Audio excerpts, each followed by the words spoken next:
Generación de valor, donde la suma de tus acciones cambian el mundo.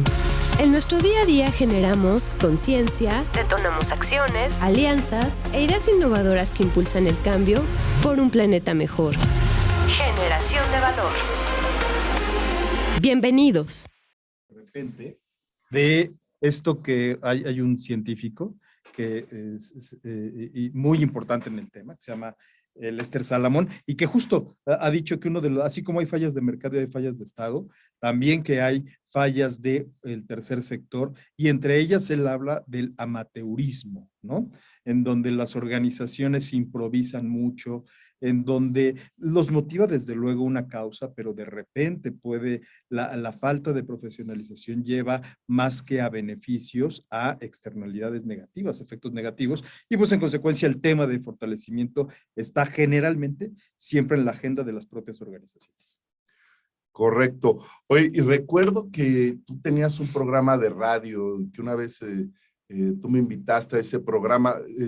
¿En qué estación era tu programa? Era en AM, era en Radio Ciudadana, no recuerdo ahorita la frecuencia, pues, ¿qué es? Sí, la frecuencia. La frecuencia, y era un tema justo sobre sociedad civil y relación con el gobierno. Era un programa en aquel momento también de la Secretaría de Gobernación. Exacto.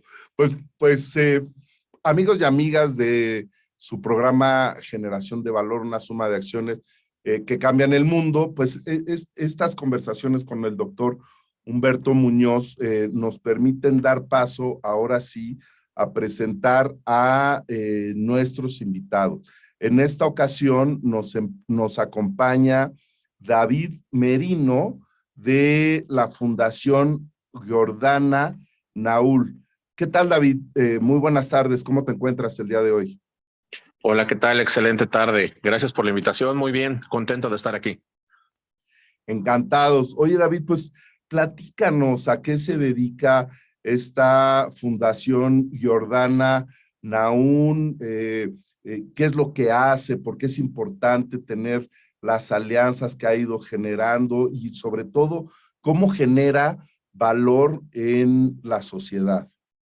Claro que sí. Mira, la fundación nace hace 30 años como iniciativa de Roxana Chávez.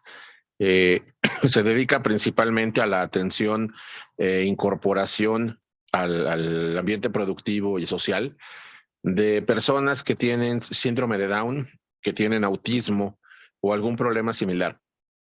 Desde hace 30 años pertenece a la Junta de Asistencia Privada de la Ciudad de México.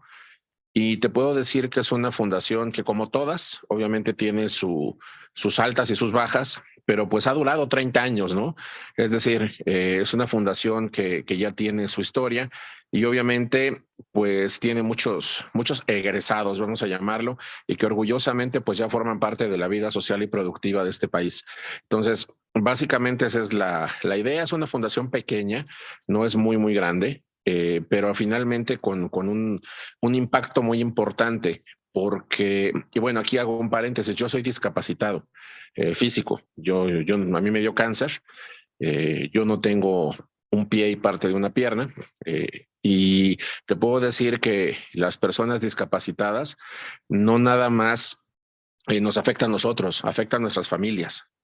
Entonces se estima, según estadísticas, que por cada persona discapacitada, de distintos tipos de discapacidad obviamente, pero el impacto se multiplica por 4, que generalmente es el número de personas que convive con nosotros. Entonces, cuando tú ves el número de personas que hemos impactado positivamente, de forma directa e indirecta, la verdad da mucho gusto y mucho orgullo pertenecer a este tipo de fundaciones. O sea que habría que multiplicar por 4 a cada uno de, como tú los dices, los egresados de la Fundación Giordana Naul. Sí, bueno, me refiero en cuanto al beneficio, porque Claro. obviamente conforme le das herramientas para que una persona sea autosuficiente o trate de ser autosuficiente, pues beneficias también a su familia y a su entorno. Entonces nosotros no solo nos concretamos a dar terapia física o a dar conocimiento. Nosotros también damos seminarios, damos talleres para que las personas puedan comprender cómo funciona finalmente en este tipo de situaciones el entender la razón, toda la parte cognitiva de la persona, y entonces podamos tener una mejor interrelación con ellos. Por ejemplo, las personas autistas ven el mundo de una forma diferente. Entonces, tenemos que comprender cómo lo ven ellos, cómo se sienten ellos, para nosotros poder interactuar adecuadamente y entonces poder tener una convivencia muy bonita con todos ellos. Sí, totalmente. Oye, David, y nos decías que la presidente de la fundación es Roxana Chávez, que bueno, por supuesto le mandamos un saludo desde aquí de los micrófonos, y pues también reconocemos la gran labor que ha hecho en esta fundación de más de 30 años. Sí, Roxana inició esta fundación hace 30 años. Yo soy el secretario patrono. Y bueno, yo me incorporé a la fundación hace algunos años, formalmente, digamos, como colaborador externo. Como secretario tengo poco, pero lo hacemos con mucho cariño apoyando a Roxana, que ha sido realmente el soporte y la impulsora de todo este proyecto. Oye, David, pues muy interesante. Felicidades por por la trayectoria ya tan amplia que llevan en el tercer sector, y preguntarte un poco sobre en qué consiste el modelo de intervención de la fundación, es decir, pensando un poco cuando ingresa una persona con discapacidad, y si quieres referirte a algún tipo para ejemplificar el proceso, ingresa, cómo es el proceso y de alguna manera cómo es el final de ese proceso, la inclusión, la inserción, si nos pudieras compartir en qué consiste. Claro, bueno, obviamente hay una evaluación, que esa es una parte fundamental, que la realizan los especialistas, los médicos y los fisioterapeutas, porque en muchas ocasiones un tema cognitivo también se refleja en un tema motriz, no en todos los casos, pero en muchos de ellos, ¿no? En mayor o menor grado. Entonces, de acuerdo a eso, pues se realiza un programa de trabajo conjunto, porque repito, no serviría de nada que tú vas a recibir terapias, pero en casa no practicas y no haces los ejercicios, ¿no? Nosotros tenemos un programa integral en el cual los chicos llegan en la mañana, obviamente previa evaluación, los médicos y los fisioterapeutas a cada quien le comienzan a dar su terapia personalizada. Tenemos instalaciones como alberca, tina de hidroterapia, tenemos camas de masaje, barandas, escaleras, rampas, todo adaptado perfectamente para que ellos puedan estar seguros. Entonces, ellos realizan su terapia física, obviamente ayudado por los colaboradores, comen, también tienen un plan nutricional, entonces reciben sus alimentos, toman clases, obviamente derivado de cada nivel cognitivo específico que tengan. Y posteriormente, bueno, pues se retiran a sus casas, ¿no? A sus hogares. Y se trabaja también con las familias, repito, en el sentido de poder hacer un programa integral.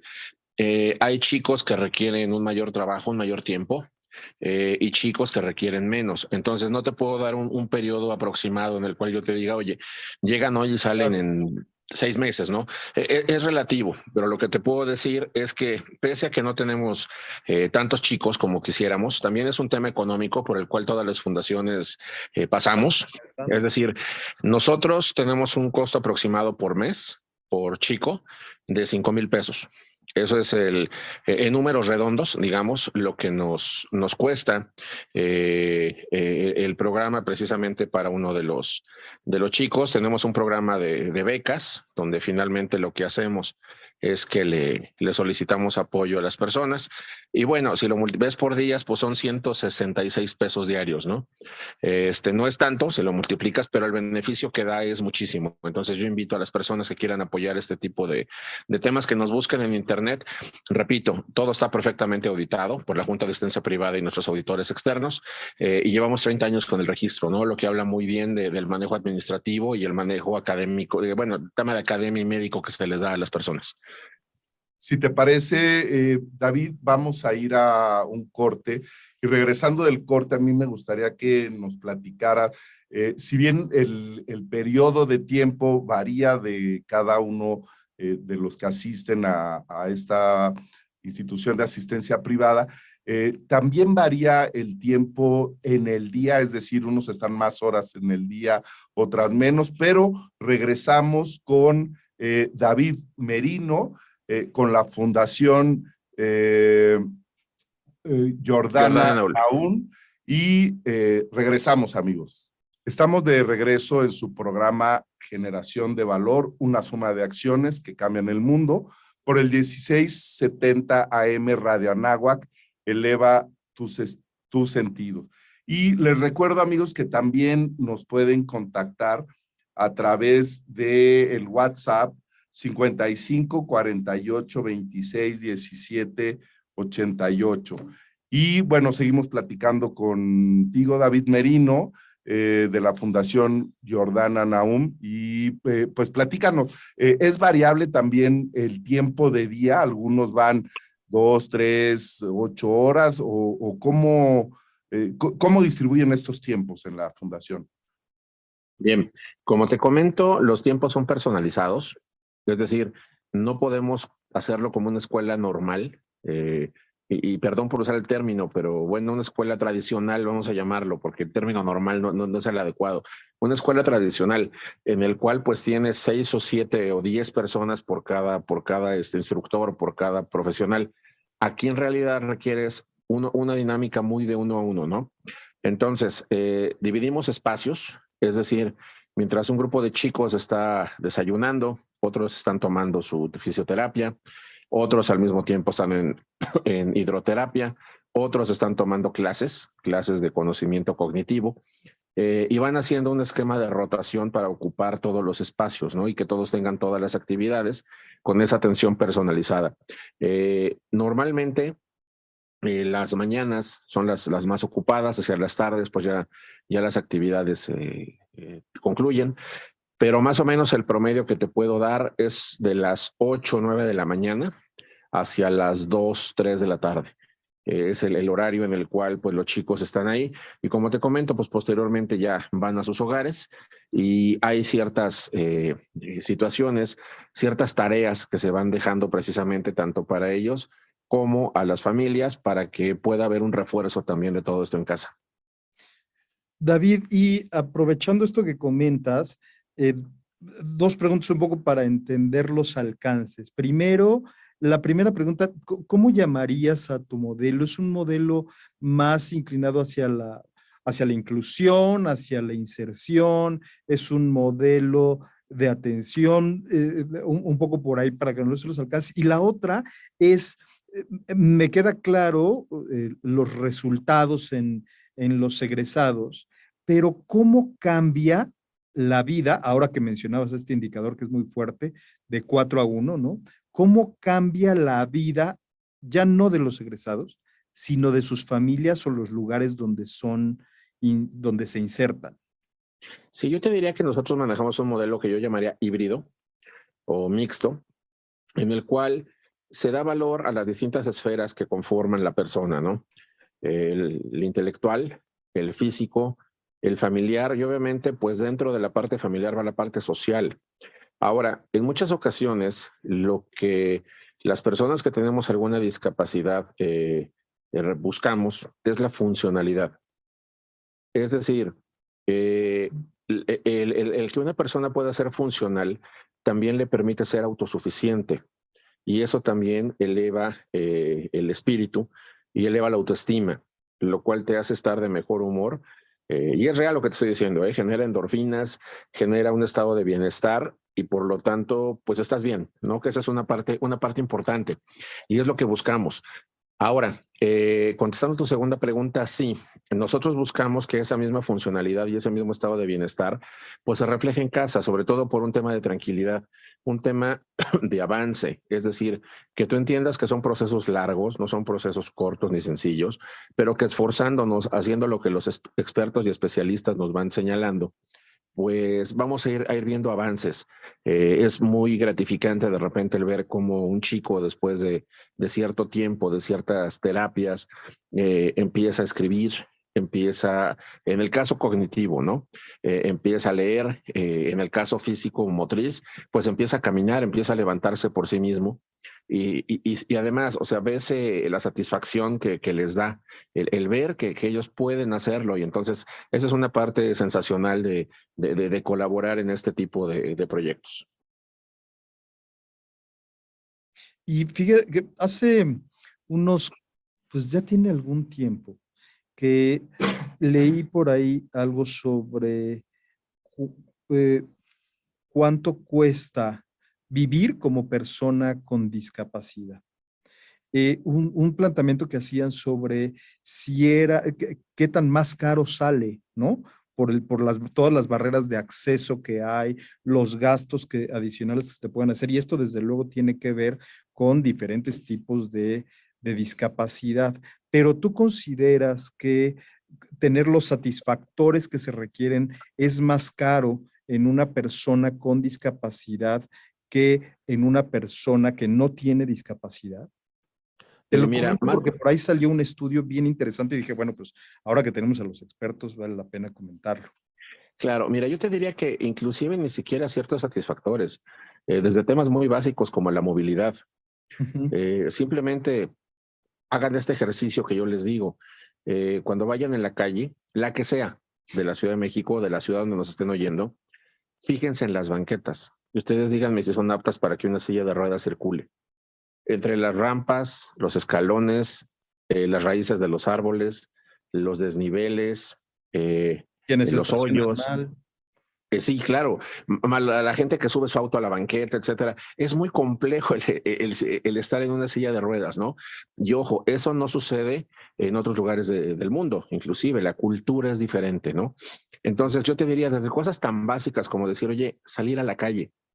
Ya deja tu otro tipo de satisfactores, ¿no? El salir a la calle simplemente para ir a algún lado se nos complica. Yo suelo ser de las personas que yo cuando veo que alguien se estaciona en un cajón de discapacitado y no tiene ninguna discapacidad o ningún motivo, siempre, o sea, yo sí me acerco y con la mayor educación que puedo y de muy buena forma, pues le explico, ¿no? Que nosotros lo ocupamos. Y siempre me dicen, es que es rápido, es que es tantito, es que no me tardo. Pero para nosotros esos 5 o 10 minutos es no poderme mover porque, y se los digo en serio, les digo, para ti un escalón de 15 centímetros, de 10 centímetros es muy fácil de sortear. Para los que estamos en una silla de ruedas, no. Implica un riesgo. O sea, no es que muchas veces no lo podamos hacer, implica un riesgo innecesario que yo tendría que tomar. Entonces yo te diría, esos satisfactores comienzan desde poder tener movilidad. Y bueno, de ahí en adelante. Y sí, lo que decías aquí es costoso. Es costoso las sillas de ruedas. Si la compras a nivel fundación o a nivel apoyo es más económica, pero de las sencillas, una silla de ruedas está económica, 3,500 pesos, y muy sencilla, muy sencilla y de una duración, una durabilidad no tan alta, ¿no? De ahí para adelante lo que quieras. Entonces, la realidad es que sí llega a ser más costoso. También, o sea, digo, tampoco es que haya así como que encuentres un microbús en el cual te puedas subir fácilmente, ¿no? O sea, tampoco es que puedas llegar a los lugares donde te tienes que desplazar con facilidad. Sí, es complejo. El ser discapacitado en este país es complejo. Afortunadamente el Congreso, bueno, lo he entendido al menos desde la legislatura pasada y han estado haciendo modificaciones a diversas leyes para que se perfeccionen instalaciones y se respeten ciertos derechos que originalmente deberíamos de tener, pero bueno, a veces la gente entiende a punta de multas y sanciones, ¿no? Sí, claro. En un tema, desde luego que tiene que haber leyes, pero también hay un elemento básico y es, la ley no sirve si no se baja política pública, ¿no? Sí, desde luego. Exacto, yo creo que aquí es un punto bien importante y un área de oportunidad, porque aquí también hay que decirlo, nosotros hemos trabajado mucho en la Universidad de Anáhuac para que sea una universidad con accesibilidad y todavía nos encontramos que solo hay 2 sillas de ruedas, una en cada entrada, una por interlomes, otra por la herradura. Pero bueno, pues si nos llegan de repente 3 familiares o 3 familias y vienen en ellas 2 abuelitas y una persona con discapacidad que no trajo la silla de ruedas o que probablemente pues no cumple las características o así, pues ya no puede accesar. Y lo mismo, teníamos algunas rampas, pero nos dábamos cuenta que estas rampas no eran tan funcionales porque logramos con una fundación que nos prestaran 10 sillas de ruedas y personas sin discapacidad motriz se pusieron a tratar de caminar entre los pasillos y había unas rampas imposibles, es decir, los grados de inclinación que tenía la rampa no permitían al usuario poder subir, necesitaba forzosamente de alguien que viniera atrás y lo empujara. Y tú lo has dicho muy bien, David, lo que se está buscando es la inclusión y la libertad de estas personas y la movilidad de estas personas. Entonces, pues sí, los temas de infraestructura para nuestro país y para esta ciudad, e incluso en las instituciones de educación superior, son elementos que debemos de reforzar. Sí, es correcto. Las instituciones cada vez se fijan un poco más en ello y cosa que yo agradezco profundamente. Conozco la Anáhuac, de hecho mi esposa es egresada de la del norte y yo di clases algún tiempo muy corto en la del norte y la realidad es que sí es una de las mejores universidades con mayor accesibilidad y número de rampas funcionales, porque una cosa es que tengas una rampa para silla de ruedas y otra es que sea funcional. Muchas de las rampas son para diablitos de carga. Entonces yo luego les digo, oye, te presto mi silla y tú aviéntate, como, o sea, bájate por la rampa con la silla, y inclusive no quieren. Entonces les decía, para que veas cómo está mal hecha, ¿no? Eso es un tema importante. Los tengo que dejar, tengo que continuar, pero me ha dado muchísimo gusto el platicar con ustedes.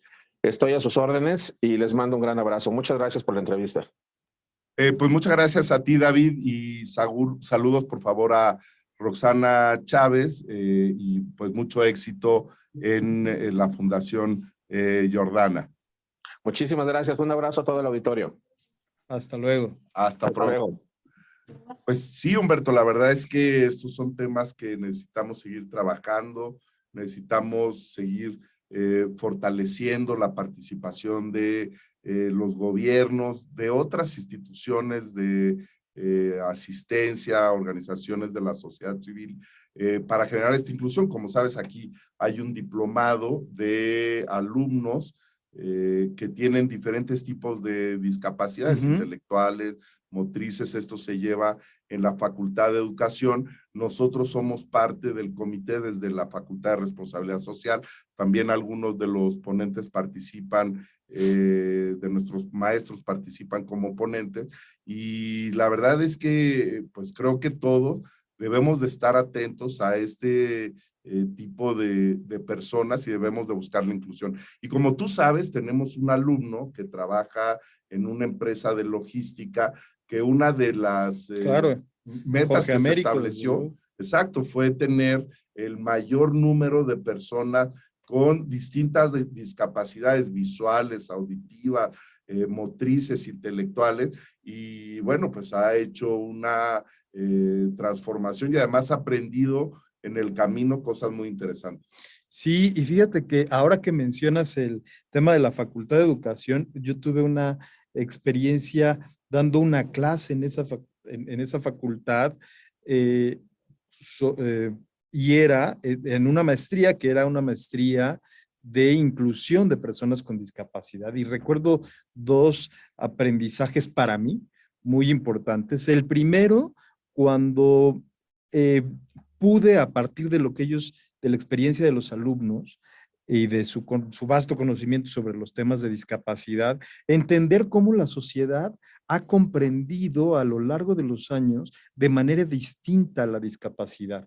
Primeramente, se les veía como personas prácticamente inhabilitadas, ¿no? de cualquier posibilidad de inserción. Pues por ahí las constituciones del 57, cómo se les definía a las personas con discapacidad, ¿no? Desde luego. Y posteriormente cómo las cosas van cambiando y ya no se les empieza a ver, sí con cierto rechazo, pero después se les empieza a ver desde un ángulo de salud, ¿no? Y se habla que las personas con discapacidad se tienen que rehabilitar, hazme el favor, ¿no? Claro.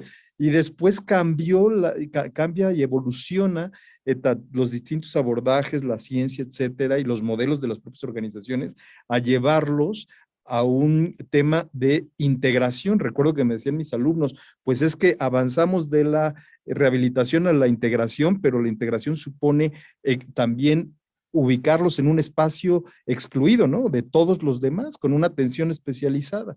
Y ahora, pues parece que afortunadamente los modelos se mueven más hacia la inclusión, en donde todos convivimos con todos y no es un asunto de escuelas especializadas, ¿no? Es una escuela, es más bien cómo las escuelas se abren y entienden que en buena medida, y es el otro aprendizaje que me llevé de estos alumnos, me decían, la persona con discapacidad no es la que tiene las limitantes, es la sociedad la que se los pone, ¿no? Así es. Es la sociedad la que les pone las barreras de movilidad, es la sociedad la que les pone las barreras de acceso a las universidades, etcétera, ¿no? Entonces, Fíjate bueno, que lo que dices es bien interesante. Yo tuve una experiencia en el hospital regional del ISSSTE, en el hospital Zaragoza, que es uno de los hospitales más grandes del ISSSTE, y ahí tenían un área donde revelaban la radiografía. Ahora ya ves que pues, son prácticamente es imagenología, o sea, son en electrónico, algunos todavía tienen estas radiografías que salen con el acetato, pero que requieren líquido de revelado y pues como el proceso lo requiere, debe de estar en obscuridad para poder hacer este revelado. Y recuerdo que ahí en ese hospital el encargado de revelar todas las placas radiográficas era un débil visual. Entonces él se movía perfectamente bien en este cuarto en total obscuridad y pues sacaba el trabajo de hacer el revelado de las diferentes placas radiográficas. Y además lo tomaba siempre con buen humor, porque cuando uno entraba al cuarto, siempre a todos les decía, ya te vi que me estás viendo feo. sí, desde luego. Amigos, amigas, estamos en su programa Generación de Valor, una suma de acciones que cambian el mundo. Regresamos. Estamos en tu programa Generación de Valor, una suma de acciones que cambian el mundo. Agradecemos a todos ustedes que nos sintonizan por el 1670 AM Radio Anáhuac, Eleva tus sentidos, y pues estamos platicando de las instituciones de asistencia privada, las instituciones del tercer sector, las organizaciones no gubernamentales que apoyan a personas con discapacidad, como es la Fundación Jordana Naul, y también estamos platicando con el doctor Humberto Muñoz Grande, experto en temas de organizaciones del tercer sector. Y bueno, antes de irnos a corte, platicábamos de cómo las organizaciones, ya sean público-privadas o sociales, pueden incluir a personas con discapacidad. Dábamos el ejemplo de un hospital regional en el área de revelado de placa radiográfica, y también dábamos el ejemplo de la empresa ONES, que es una empresa de logística, donde el director de personal es egresado de nuestro doctorado en innovación y responsabilidad social, y precisamente su investigación doctoral fue el proceso que llevaron estas alrededor de 130 personas que tiene laborando con diferentes discapacidades. Algo muy interesante que ellos descubrieron es que hablaban que para el trato con las personas con discapacidad había que tener mucha paciencia, ¿no? Que era uno de los valores, pero solo para ese grupo de trabajadores. Y una vez una persona de limpieza, del área de limpieza, levantó la mano y dijo, oigan, ¿y no le podrían comentar esto a mi jefe para que él también tenga paciencia en mi trabajo? Y entonces se convirtió en un valor organizacional, es decir, la paciencia para todos los que integran esta empresa de logística es un valor organizacional. Y así tenemos muchos otros ejemplos de cómo el incluir personas con discapacidad han permitido a las organizaciones ser más rentables. Incluso, doctor, creo que esto ya se está midiendo con el retorno de la inversión social. ¿Es correcto? Sí, efectivamente, ese tema es bien interesante. Desde luego tiene ahí sus críticas y matices, pero es muy interesante porque efectivamente, ahora que estás mencionando esto, tuve otras 2 experiencias con los alumnos. Bueno, lo que pasa es que tú lo sabes bien, a veces aprendemos más nosotros que ellos, o aprendemos mucho de ellos. Y en esta clase que te comentaba de inclusión de esta maestría, de inclusión de personas con discapacidad, llegó una chica que trabajaba en una organización, mejor dicho, era una escuela, pero esta escuela no era una OSC, era una escuela fundamentalmente para personas de escasos recursos, pero pues pagaban normal, pues, ¿no? Y el punto central es que de repente se acercaron jóvenes con discapacidad auditiva y querían estudiar ahí. La escuela no tenía pues un programa ni estaba preparada para ello. Y esta chica que trabajaba ahí, que era la estudiante de la maestría, Sí. Se acercó y conforme los temas que veíamos me decía, es que ¿cómo le puedo hablar al empresario, este empresario pequeño de esta escuela, Claro. para convencerlo de incluir a personas con discapacidad en su propio lenguaje? Porque si le hablo desde lo que yo conozco de responsabilidad social, de inclusión, etcétera, no me está escuchando. ¿Cómo hablarle al empresario desde el lenguaje, desde temas sociales? Y la respuesta es, háblale en su idioma. Y su idioma es la rentabilidad, ¿cierto? Claro. Ahora hay que buscar qué herramientas de rentabilidad nos dan el marco para poder analizar los beneficios sociales. Y hay una herramienta que es justo la que ahorita tú comentas, la tasa de retorno social de la inversión, que lo que hace es observar los beneficios sociales y también si se afecta a alguien también, y esos beneficios sociales ponerlos en dinero, en plata, convertirlos en plata, Claro. meterlos a una fórmula y decir cuál es el rendimiento social. Es igualito que cuando tú metes dinero al banco y el banco te da 10% de rendimiento, pues en la tasa de retorno social vas a llegar a lo mismo. Sí, con eso nos alejamos de los esquemas de filantropía, asistencialismo, altruismo, y lo hacemos así, pero también conociendo cuánto nos cuesta y cuánto Desde está luego. aportando valor a la sociedad. ¿Y cuáles fueron los resultados? Pues fíjate que ahí lo que se hizo fue, y el SROI es una metodología bien interesante porque tú lo puedes aplicar, por ejemplo, imagínate estos jóvenes que querían insertarse en esta escuela la pregunta era, ¿vamos a medir el rendimiento social, el SROI de los jóvenes? ¿O vamos a medir el SROI del empresario? ¿O vamos a medir el SROI de estas, de que nos hablaba nuestro invitado, de los familiares que ayudan a estos chicos, el SROI de quiénes? Entonces tú puedes hacer un SROI en donde tengas de todos los grupos de interés alrededor de la intervención o de uno solo, nada más puedes medir el SROI de los jóvenes. Lo que a final de cuentas hicimos el ejercicio, sí. Hicimos una proyección y lo que encontramos es en una escuela que no está preparada para recibirlos, ¿no? Sí. Es el planteamiento porque así era. Claro. En una escuela que no estaba preparada para recibirlos, pero que pudiera recibirlos, etcétera, ahí está la metodología. Lo que se observa, las proyecciones que nos daban es que había un alto rendimiento para los jóvenes, es decir, la formación académica, todo esto, el acceso a oportunidades de educación, un alto rendimiento para los familiares, porque ahorraban tiempo, porque ya no tenían que dedicar, eventualmente conforme va pasando el tiempo y logras tener autonomía de funcionalidad, como nos decía nuestro invitado, pues vas requiriendo menos el apoyo de esas personas y eso les ahorra tiempo. Si ese tiempo lo conviertes en dinero, pues ya vas teniendo entonces estos rendimientos. También había cierto rendimiento reputacional para la empresa, bueno, para la escuela, esta que comentó, pero había alguien que, como decimos en México, pagaba el pato, ¿no? Okay. Y eran los profesores, porque los profesores, si no pasaban por un proceso de acompañamiento, etcétera, de entrenamiento, tenían que dedicar más tiempo a hacer exámenes diferenciados, más tiempo a tratar de comunicarse con el otro, más tiempo a entender. Entonces, todo eso le generaba una carga adicional al profesor, que a la mera hora, para él no era rentable, ¿no? En términos de beneficios sociales, es decir, salía poniendo más tiempo de los beneficios que obtenía. O sea, sí muy bien, pero con acompañamiento, con entrenamiento a los profesores para que pues no sea una carga en su día a día, en su trabajo. Esa es la conclusión, ¿no? ¿Cómo lo hacemos rentable? Bueno, ya que vimos el problema, ya que vimos que no es rentable para los profesores,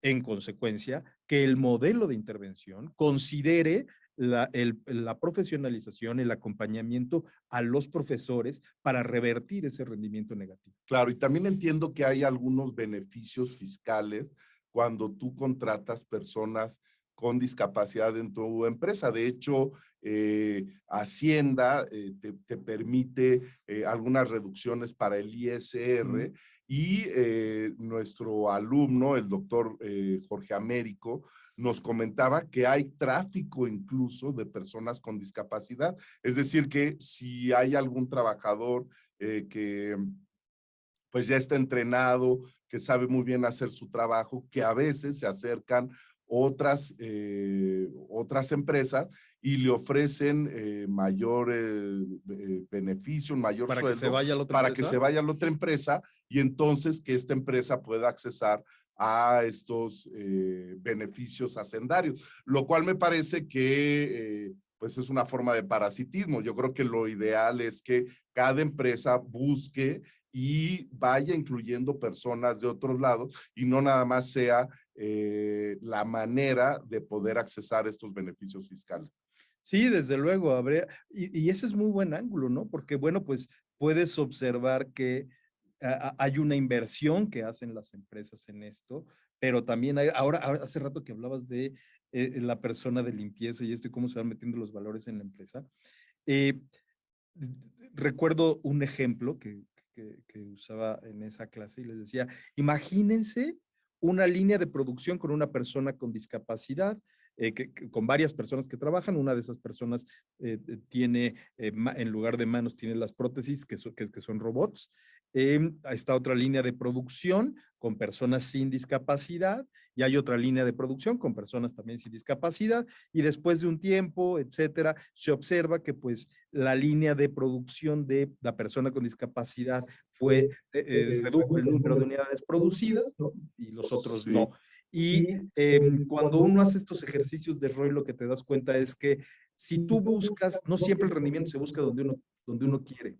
Es decir, no buscas la rentabilidad de la línea. Lo que se puede observar son, en este caso que te pongo este ejercicio, que eventualmente las que crecieron y las que mayor unidades produjeron fueron las otras, las que no tenían personas con discapacidad, pero lo que explicaba ese aumento en la producción era el programa de acompañamiento para la inclusión, es decir, cómo a partir de estos valores que tú comentabas de paciencia, y otros más que se van metiendo a los modelos de atención de las organizaciones, generan cambios en el clima laboral que eventualmente pueden generar mayor productividad en otras áreas, ¿no? Entonces la rentabilidad no está donde lo quieres ver.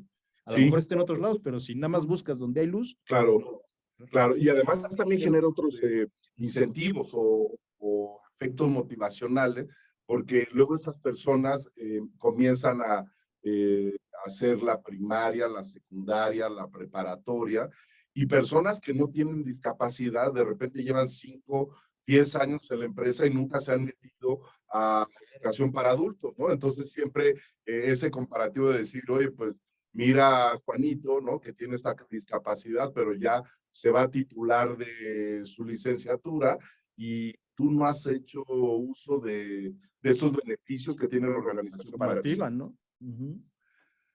Pues sí, es muy interesante todo este tema y sin duda necesitamos ponerlo sobre la mesa, darle las prioridades necesarias y hacerlo algo más cotidiano. Creo que en la medida en que en los salones de clase, en las oficinas, bueno, lo vemos en el aeropuerto, ¿no? Hoy en día prácticamente casi todos los que te revisan que tu boleto de avión coincida con tu identificación oficial son personas que están en silla de ruedas, que lo pueden hacer muy bien, no se cansan de estar parados, porque pues, no están parados, y bueno, pues ellos están ahí teniendo una vida productiva. Entonces, habrá que seguir siendo más sensibles. Quizá otros países que han tenido guerras, como Europa o los Estados Unidos, son más sensibles porque de la guerra regresaban pues, con muchas falta de manos, de piernas. etcétera. Entonces eso como que era más frecuente y además se les ve como héroes, se les ve como alguien que estuvo defendiendo la calidad de vida que hoy tienen. Y aquí, pues, desafortunadamente, no hemos logrado tener ese cambio cultural, ese cambio de inclusión que mucho va a beneficiar a pues, la sociedad mexicana en cuanto sigamos avanzando en esto. Sí, desde luego. Y creo que pues tú y yo lo vemos, doctor, en nuestros alumnos y en los alumnos particularmente de la Facultad de Responsabilidad Social, son generaciones que cambian y que ya ven distinto, ¿no? Así es. La mirada, yo que soy generación X, la mirada que comparándome con la mirada que yo tenía a la edad de mis alumnos sobre los temas de discapacidad era totalmente distinta a la mirada que hoy nuestros alumnos tienen sobre el tema y sobre la inclusión, ¿no? Así es, y las mismas personas con discapacidad. Nosotros tenemos una alumna en maestría, que ella es la directora y la fundadora de Ampuvalia, y ella tuvo una amputación de una pierna, resultado de un choque donde prácticamente casi pierde la vida. Lo único que perdió, o bueno, lo que perdió no fue la vida, la pierna. Y en un día sábado que hacía calor, ella vino de shorts, y a mí pues, me llamó la atención que con la prótesis y demás, ella pues totalmente natural. Entonces me parece que esa naturalidad permite esta inclusión y esta normalización de estos procesos sin tabúes o sin prejuicios que pues, nunca son buenos en los procesos sociales. Desde luego, desde luego. Pues amigos, amigas, es el momento para mandar saludos en nuestro programa, y yo quisiera mandar un saludo a la presidenta, a Rosana Chávez de la Fundación Jordana Naúl, que hizo el favor de acompañarnos a través de David en los primeros momentos del programa. Y pues ahora es tu oportunidad, doctor. ¿A quién quieres mandar saludos? Pues mira, yo mando saludos a todos nuestros estudiantes del doctorado en innovación en responsabilidad social y sostenibilidad, que bueno, pues mañana seguramente están trabajando mucho porque mañana tienen ya su examen y su coloquio de avances doctorales. Así es de que un saludo a todos ellos y desde luego a todos los alumnos de la Facultad de Responsabilidad Social. Así es, y además también esta gran noticia de que vamos a ir a tener una experiencia a Alemania en colaboración con una serie de organizaciones alemanas, donde nos dieron un precio preferencial para nuestros alumnos de licenciatura, maestría y doctorado para asistir a una escuela de verano y conocer de primera fuente cuáles son las estrategias, cuáles son las acciones, cuáles son los marcos jurídicos que han ido generando precisamente para avanzar hacia temas sostenibles, de menor impacto ambiental, de mayor beneficio social y por supuesto de disminución de emisiones de gases de efecto invernadero, lo que da como resultado el cambio climático. Y pues habiendo dicho esto, agradecemos a todos ustedes que nos sintonizan por el 1670 AM Radio Anáhuac.